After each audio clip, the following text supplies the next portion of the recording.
What's up, gangsters? How about episode 16 of the Tamiya 148 Spitfire adventure? And this truly will be a shorter episode, I promise, because all that this one's going to deal with is painting insignia and markings. But before getting to that, let me pick up a couple of questions since we have plenty of time. And then we'll get into it. Okay, first one is, Will, I have two questions for you. First, do you know if Gravity Colors is still in business? Love their paint. Can't seem to get an answer from the emails. Second, I'm running out of my leveling thinner and Amazon wants $30 for a bottle. Okay, so two questions. Yeah, Gravity Colors doesn't really have much to do with Spitfires because that's a car modeling thing. And the answer is, I don't know. Unfortunately, Gravity Colors had that whole split between the Spanish part and the American part. And I know that the Spanish part is still in business. But as far as whether or not Matemeyer is still working away down in Florida, I don't know. It's honestly kind of a sad story. He just got overwhelmed and couldn't keep up with his business. So it is what it is. Second question. Mr. Leveling Thinner, yeah, it's a problem. And my go-to for that stuff is always Hobby World USA. But Spray Gunner, spraygunner.com has also now proven to be a good source for some of the guns stuff.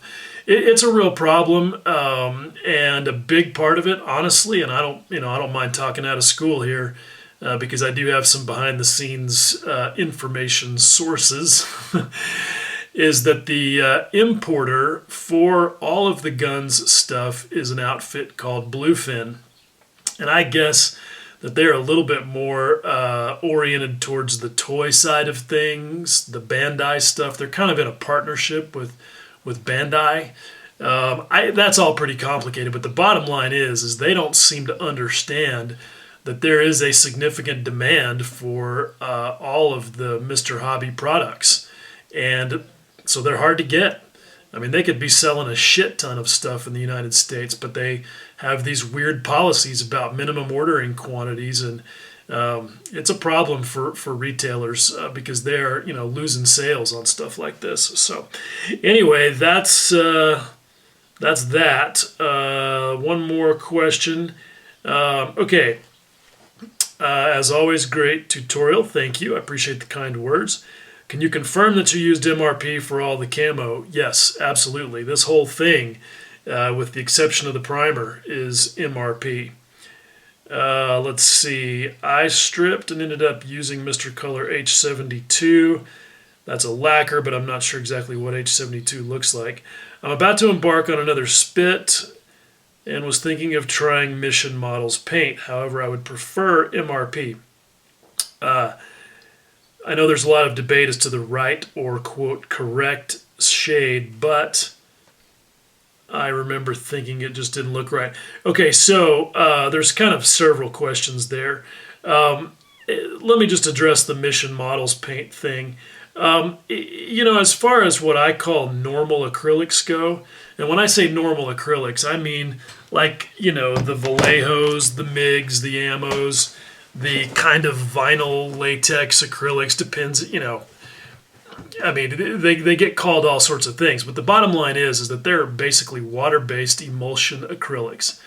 And I consider them to be kind of normal, even though acrylic is not necessarily a great name for them in the first place. Anyway, Mission is, to me, the best of all those. It's decent paint. There's no doubt about that. But people do have problems with it. The whole it never has tip dry thing is just complete horseshit. And when you say that's the case, the fanboys tend to get real militant. And honestly, that's a real turnoff for me when you have a bunch of clowns who just get, really butthurt if you say anything negative about their favorite paint, because honestly, no paint is perfect. And we should be objective about these things because paint is important. It's the lifeblood of our hobby. So, I will use Mission on occasion. It brushes really nicely, and it's one of the few that brushes and sprays well. People have a lot of trouble with it chipping. It's very unpredictable. Sometimes it seems to just wash off. Other times it seems to chip okay. So, but you know, I don't want to have to guess whether or not a paint is going to work correctly. And MRP never makes me guess. Literally, the only issue I ever have with MRP is what he brought up in this question, is that some of their colors, yeah, I don't agree with some of them. I mean, for a long time, their U.S. Army Air Force interior green was just silly looking to me. And I think that they did modify it after a lot of complaints. But that's the only issue. And, you know, look, color is on you, because you control that. If you don't like the color, mix up something different. And MRP makes it really easy to do that, because you just take it right out of the bottle and get after it. So, you know, but as far as like the guns, I remember Mr. Color that he mentioned. Mr. Color is great paint. It's a lacquer. I think it's a little tougher maybe than MRP and can be a little harder to chip, but otherwise, you know, there's nothing wrong with any of the guns products. They're all fantastic. So anyway, that's the deal on those two questions. Let's get on to painting some markings and some numbers and letters. Okay, so it's marking painting time, and you can see I've got some masks on, and I've already gotten a start. These are said masks with the inside parts still here. And I know, somebody on SMCG was giving me a hard time about wasting Oramask 810, and they're not wrong. I'll probably tighten up my game as I get a little bit more confident, but I'm still just kind of learning the process with my silhouette portrait, and I also I don't care that much if I waste some masking material, because one of the things that you really have to watch out for with insignia is you're working in bright colors, and overspray mistakes are a little harder to fix. So I just purposely made my diapers really big, so that if shit gets away from me, it gets trapped. And you can see that's what I've got going on here. Hang on, I have to deal with a little bit of flurm. I have a rule when it comes to flurm. I handle it the second that I see it, because chances are if I don't, I'll forget about it, and that's no good. Can't forget about the flurm. Anyhow,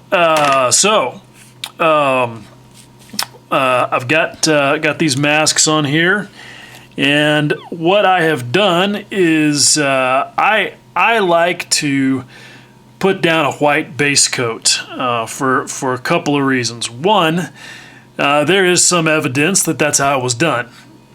I've got a few photographs of RAF stuff that suggest that there was a white or a gray base coat, and it's reasonable to me because, you know, colors were not any more likely to be bright on top of, I should say, they were not any less likely to be brighter on top of a light colored base coat in 1940 than they are now. So I have no problem believing that they were also base coating to make their colors pop a little bit better. But I also like it because not only does it neutralize whatever's underneath there, but if I want to do some fading with sandpaper, that white, coming through a little bit makes that relatively easy to do. I don't really plan on doing much of that here, but nonetheless, still felt like it was important to neutralize those greens and browns before I started spraying blues and reds and yellows, as we have here on the outside ring of the fuselage rondels. And so what I'm going to do, I also needed some yellow underneath, because on the port side, the roundel is supposed to have a skinny yellow band all the way around it.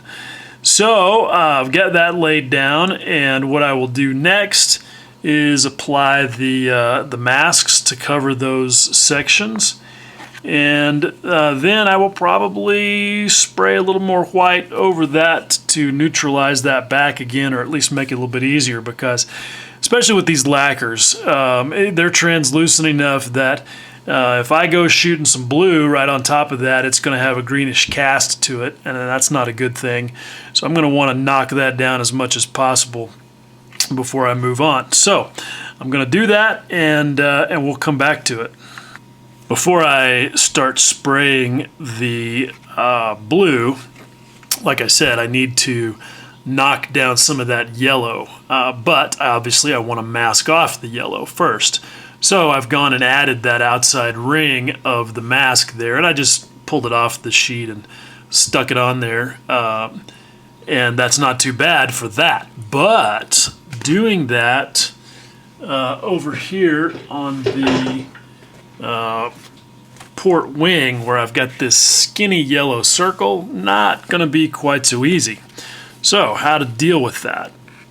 What I'm going to do, and this will probably be one of those things that goes horribly wrong trying to do it on camera, but I can at least show you the idea. And what I've done here is I've just run a piece of tape across all of the remaining circles, and I'm going to try and lift everything off of the backing sheet at once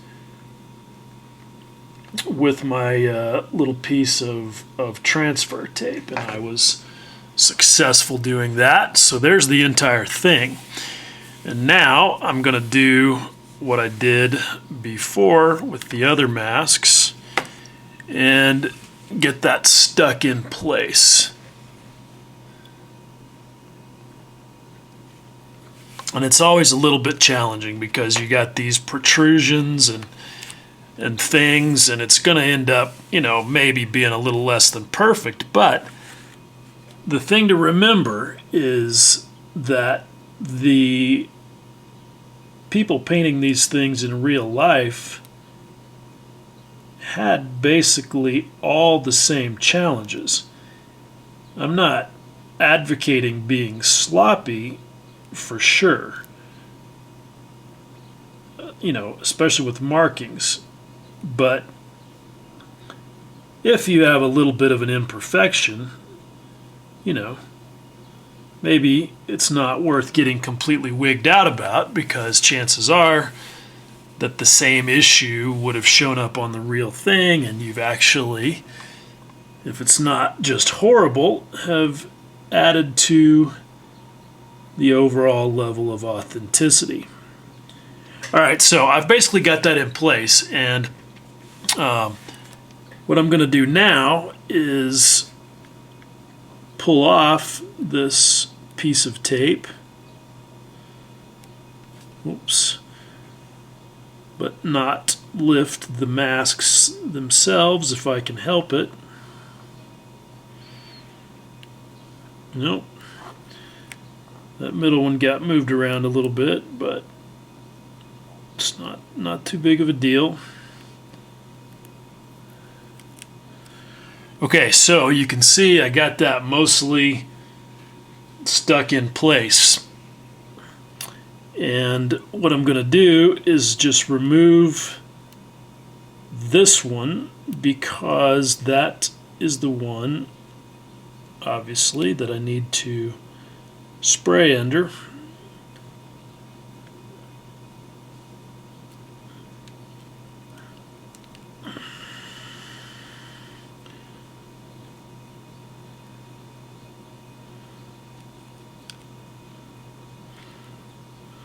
So there we go. And my little skinny ring is there mostly where it needs to be. And I can make some adjustments now and get it stuck down all the way around. Okay, so yeah, I would oh, wait a minute. throw a couple of others into the mix thanks. Had to pause the podcast, guys. That's the Scale Models Shed podcast.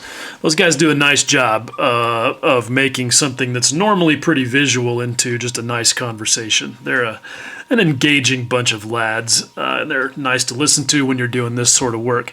Anyway, what I'm doing here, one more step before I spray any more paint. It's a good idea with masks that are multi-part like this to seal your edges as you add each piece back in. Because you might not be able to see the little tiny gap that exists between the two parts, but trust me, it's there, and when you shoot a much darker color, you're definitely going to see it as a little, in this case, a little blue line someplace where I don't want one. So what I'm doing is just going around and very carefully sealing the outside edge between the boundary between the little skinny ring and the rest of the mask out here. And for this, I'm using this liquid frisket. This is the stretchy elastic variety, and the reason that I use it here is because it's just a lot thinner. It's almost like the consistency of cream, and so it's just a little easier to paint into a really small, precise area like that than the Mr. Masking Sol R that I've used for other things. Okay, so got the blues all sprayed, and this is definitely the part of spraying these that represents the most work. And if some of you guys are looking at this and thinking, damn, this takes a lot of steps and takes a lot of time, you're not wrong. This is one case where decals are definitely going to be a lot faster, but you're just not going to get that authentic look of sprayed markings. And so if you want that, you just have to put in the work. As you can see, I've sprayed these all in pretty tight, and I'm pretty stoked with the way that they look. There's a couple of tips, a couple of things that I think are really important. I'm talking about spraying these markings, and one is really being conscious of your direction of spray. All right, it is generally the rule of thumb that you should spray at 90 degrees to the work surface. But there are exceptions that I've talked about, and one of those exceptions is when you're spraying with masking like this. Okay, because what you want to avoid is two things. One is piling paint up against the edge of the mask. I mean, you're going to get a little bit of a ridge there. It's pretty much unavoidable, but you want to do whatever you can to minimize it. And so spraying at an angle, spraying from overhead if you don't have any choice, if like in the case of these, of the narrow distance between the two rings on this fuselage roundel, not really much choice but to come at that from 90. But like on this, it's wide enough where if I come in tight and I'm spraying these markings really close, like this close, if I come in really tight, I can control the spray where it's skipping over the edge of the mask and not piling up against the one that's opposite of it. And it's a really important thing. If you don't think it makes a difference, all I can say is that I promise you it does. And one way you can test that is take a really dark and a really light color, spray from an angle like this, and then flip and look at it from the other direction, and you will still see a little bit of the white right there. So, I promise it's a subtle thing, but it definitely makes a difference. The other thing is you don't want to spray underneath your masks where you have a gap that's really kind of unavoidable, like right there. So you want to come at that, obviously, from the back side to avoid spraying underneath it. And you may still get a little bit, but again, the real things had the same challenges. What I would also say is that, honestly, if you've got irregular surfaces, and I really should have done it with these masks, is washi tape masks are probably a better choice than these Mask 810. This stuff is pretty thin and it's pretty nice. I like the way it works, but it is a little bit thicker than tape. I mean, that's just kind of the reality. It's not huge. It's not a huge difference, but it is definitely something to consider. So now, why did I mask the white or mask both sides of the ring with the blue here? And on the bottom, where I obviously had to because the next color is white. And I did not do it here on these big top roundels. Okay, so here's the reason, and I hope I can explain this in a way that makes sense. So the next color over from the blue is red, obviously. And what's going to happen if I try and put the middle part of the mask in there and then just spray between the two sections and then flip it around where I've got the outer part of the mask and I'm just spraying the red?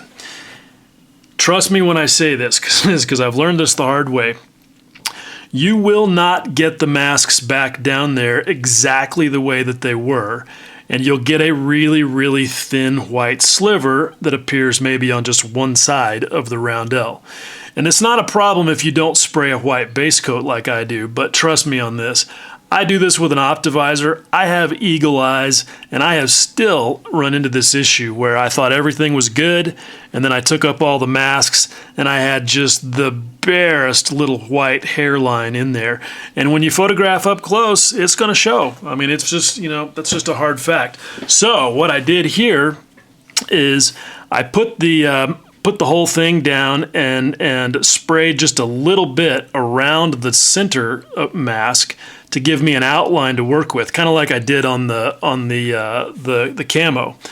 Pulled that off and then freehanded all that. Again, you can see how tight I'm spraying. I'm not spraying that tight because I want to avoid overspray onto the camo, which obviously I do. I'm spraying this tight because I want to really make sure and control what I'm doing within this area of the blue.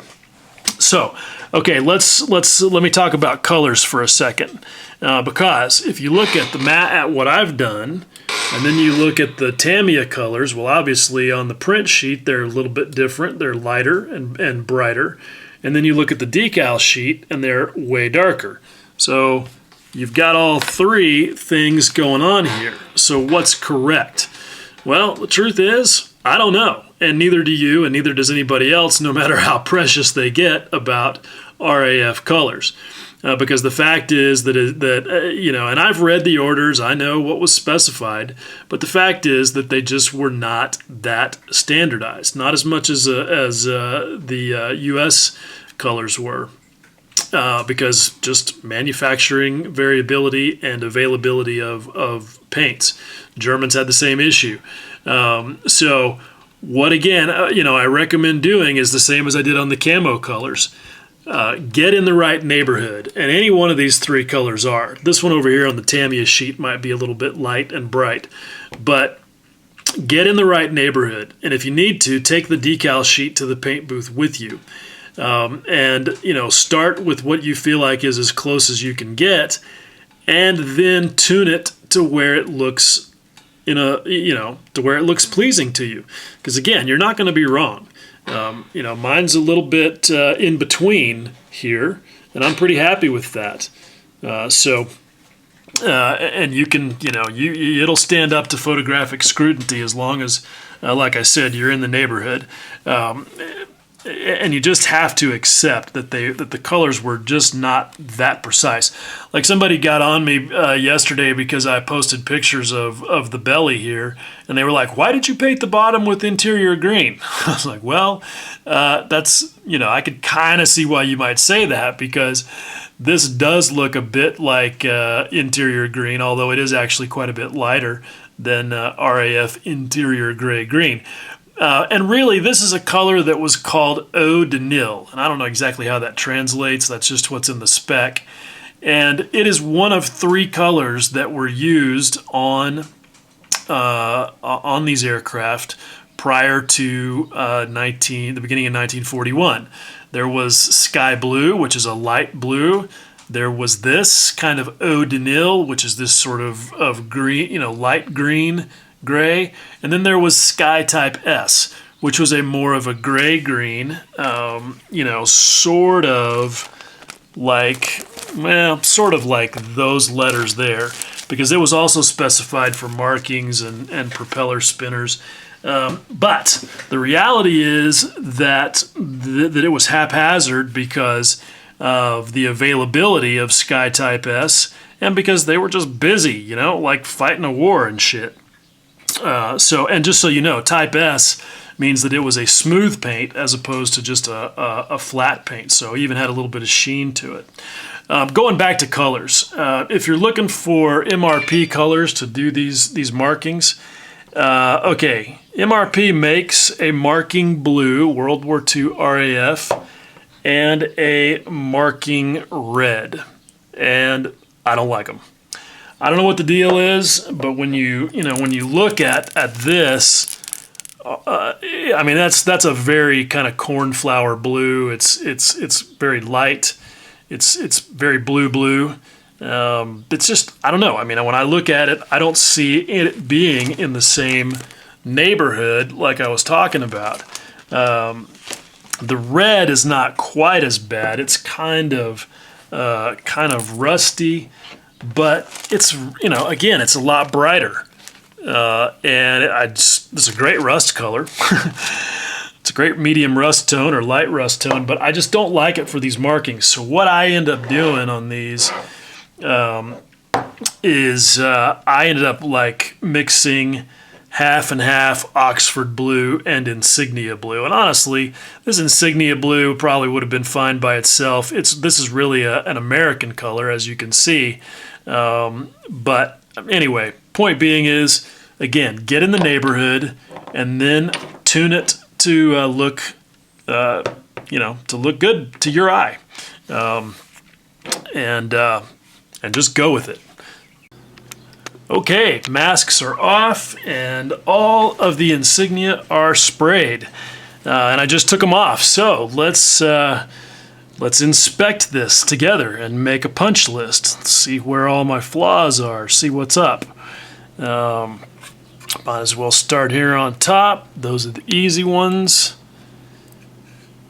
Not bad. My paint ridges are pretty low. Okay, you can see there's a little bit of a white edge there on that one. That's from the white layer underneath. And that may or may not go away with just a little brush of sandpaper. I don't know. We'll see. And then I'll have to decide, how much of these I want to deal with. If you tilt that over, you can see there's just a little bit of a white ridge on that one as well. That's just kind of the nature of doing it this way. This one looks pretty good, about the same. The fuselage roundels look pretty decent. There's just a slight overspray by that hinge. May or may not fix that. I don't know. Some of these little flaws I don't mind because they help identify it as, hand painted, and they give it that flavor of authenticity. But it's a matter of deciding which flaws are okay and which ones need to be fixed. Not too bad here on the fin flash. Got a little, looks like I got some stray masking fluid down there at the bottom of that one. Probably won't worry about that. That's pretty hard to get to fix. Okay, let's look at the starboard side. Looks pretty good. I don't see any obvious issues on that roundel. Feels pretty good. Fin flash, not too bad. A little imprecise down there at the bottom, but not bad. A little bit of white ridging on that. Let's flip it over and take a look at the bottom, see what we got. Not quite as clean underneath. Those protuberances there make things a little bit difficult, so I got a little bit of overspray. and that's relatively easy to fix. So I probably will fix those. Not a big deal there. All right, this one was the one that I was kind of worried about because that yellow outline is so fine, but it's not too bad. Not too bad. A little bit of overspray, blue on white there that needs to be corrected, but that's not a big deal. Not a big deal at all. So overall, honestly, I mean, you know, given the amount of work that goes into these and how precise you have to be painting these things so small, I'm really overall I'm pretty pleased. I think this is not bad. And yeah, I was telling somebody in SMCG a couple of days ago, especially with spraying all the markings and all this kind of stuff, you just kind of have to accept touch-ups as a way of life. And I find that honestly kind of liberating. Okay, so the insignia and marking portion of this adventure is done. And I'll tell you a little bit about that. But first, let me kind of explain what I have going on here with the Squadron code, serial number, and the white tail band there. So what I'm working off of is some reference photos I have of aircraft from 54 Squadron. And this is, these are neither one of them. I've got this one here. I think that's an LO on that aircraft, so that's a 602 Squadron. But it illustrates one important point, and that is that some aircraft did not even have the serial numbers on them at this stage. I don't think that was an order that was, if it was in place, that it was widely adhered to yet. And the white tail band, or white, or light gray, or sky, whatever it was specified to be Sky Type S in December of 1940. But just as Sky Type S was in short supply and a bit undefined at that point, for the underside of aircraft, same thing for these tail bands. And so you can see in the photo that there's a difference in the color between the bottom of the aircraft and the band itself, and that the band is a lighter color than the letters in the Squadron code. And again, here is a photo that is neither of the squadrons I'm working with. Not sure which squadron this is from, but it shows more variance. The letters are about the same as the code, or as the tail band. This one has clearly had a serial number stenciled over the tail band after it was applied. So what I'm doing here is kind of working off of my photos of 54 Squadron aircraft which have Squadron code KL. Now the problem is that none of the aircraft that I have photos of or that are known to exist in the Spitfire database for 54 Squadron, like KLM, KLS, none of those are correct. Some of them are close, but they have the camo pattern flipped. And in case you are not aware of that, when you look at Spitfires, at least early in the war, they had an A and a B pattern, and they were basically just mirror images of each other. So you have to kind of take a note when you're looking at them, and from the side, which is the most common thing that you're going to see, the giveaway is usually the nose.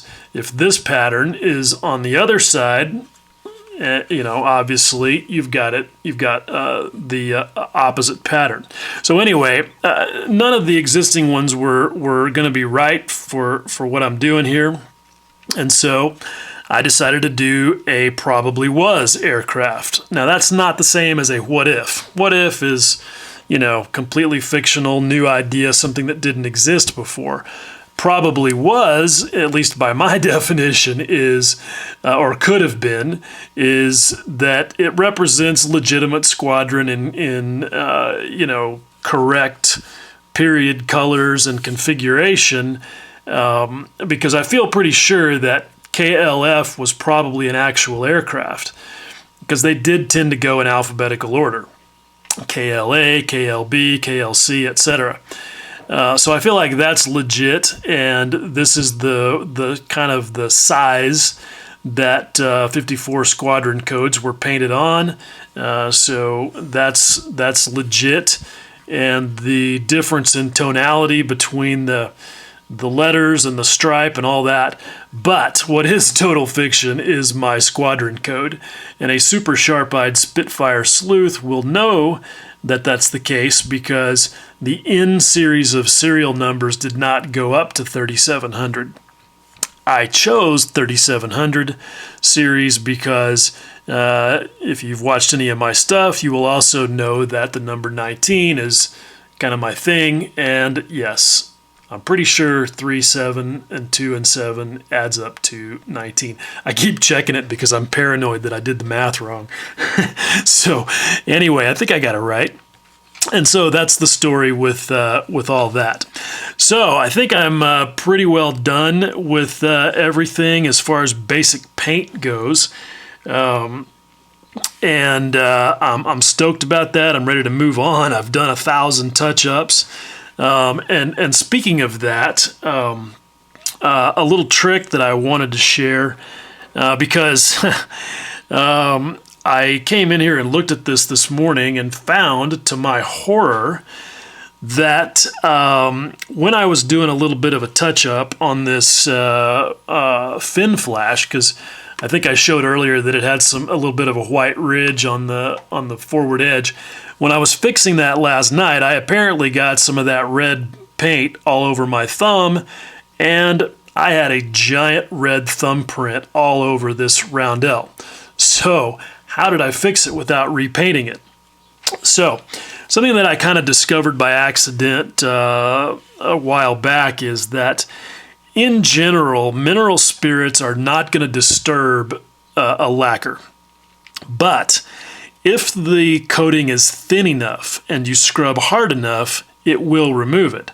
And so you can use that to your advantage when you've got, say, just a slight overspray stain on top of a fully dense coating of lacquer. And that's kind of what the thumbprint was. It wasn't really,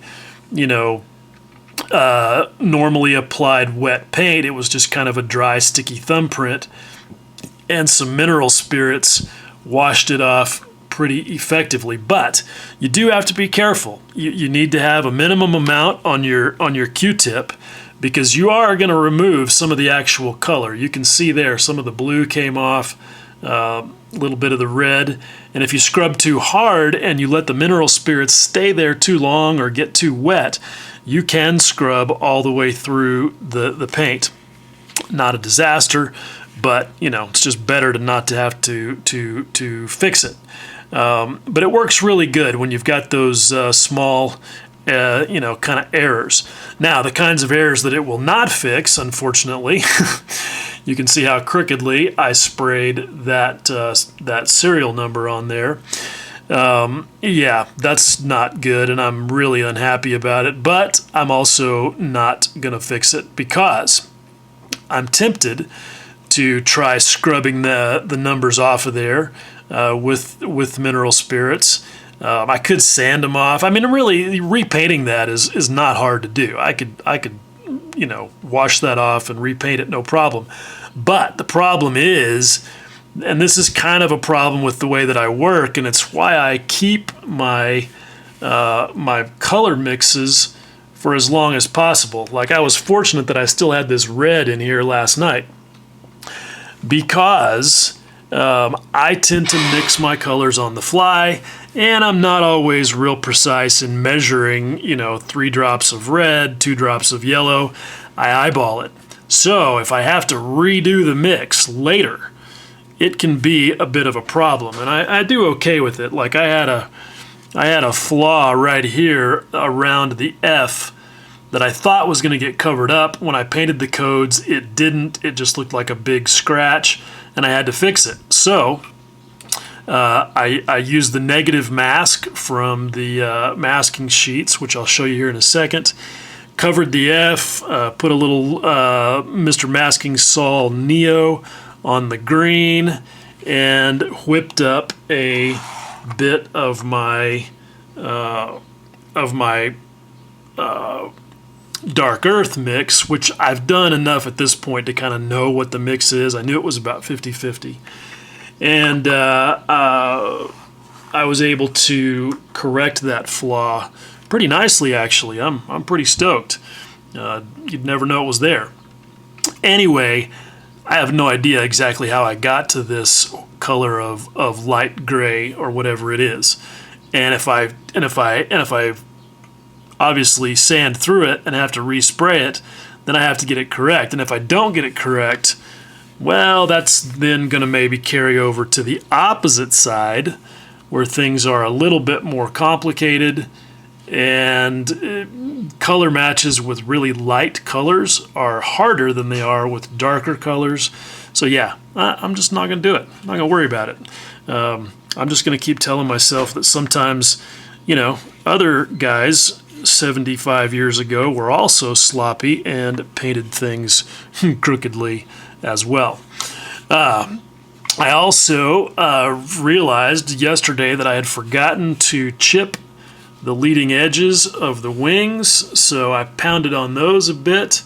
It's pretty subtle. I think I had washed most, if not all, the hairspray off of there, but I managed to get some nice tiny chips there, and I think that's pretty appropriate. Now, before I sign off on this, let me just show you real quickly the masks that I was using, because I'm stoked at the way that this whole masking thing has worked out. One of the real challenges with doing stuff like these markings, not so much with Squadron codes, they're plenty big, but this is pretty small. This is pushing the limits of what you can effectively cut with a machine like the Silhouette Portrait. But we've been sharing a lot of settings in Scale Modelers Critique Group, and just generally sharing knowledge is always a good thing. And with some good settings, I was able to cut some really nice little masks. One thing that you might notice is that I also selected that serial number so that those were all numbers that didn't have any enclosed sections like a 0 or an 8 that I was going to have to worry about when I weeded it. So anyway, the masking experience has all gone pretty well, and I'm happy to be done with this part and ready to move on. Okay, there you go. That is all of that business done, finally. And I'm the more I look at this thing, the more I'm kind of mostly happy with it. I have a couple of mistakes that I'm pretty pissed about. The serial number being crooked doesn't make me happy, but the one that really is growing to be more and more irritating is that any sharp-eyed Spitfire observer knows that roundel on the fuselage is just too big. I screwed up, and here's how it happened. I made the mistake of trusting the color callouts and the artwork on the kit, and you can see it. What I did is I had this thing scanned already for my camo masks, and I just went ahead and scanned the roundels too. I figured that was the quickest way to get the right diameter at scale. Yeah, that was a dumb thing to do because they're drawn in there at the wrong size.